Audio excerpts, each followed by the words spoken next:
I've been at this very life moment, I've had multiple ideas coming up as a business opportunity.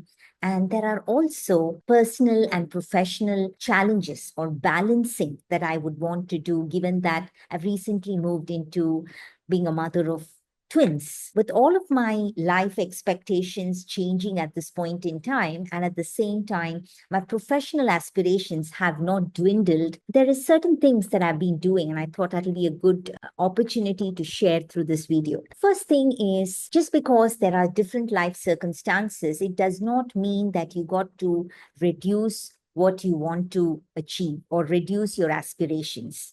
It's important to prioritize them and keep certain things in the back burner for a short period of time. So you're not going to address it immediately. So you invoke the destroyer archetype, but yet it's not something that's going to make you any lesser in life. You're still going to bring them back, but at a different point in time. And keeping my priorities clear is actually helping me to find some sanity in the madness around me. The second aspect is, once I have that, and while I am also involved in a number of ideas, it makes me want to take risks. So I go ahead to say, hey, let me go and see what's the potential, or what is it that I can do, define my limits at this point in time. While I'm doing that, I know that certain things I will drop.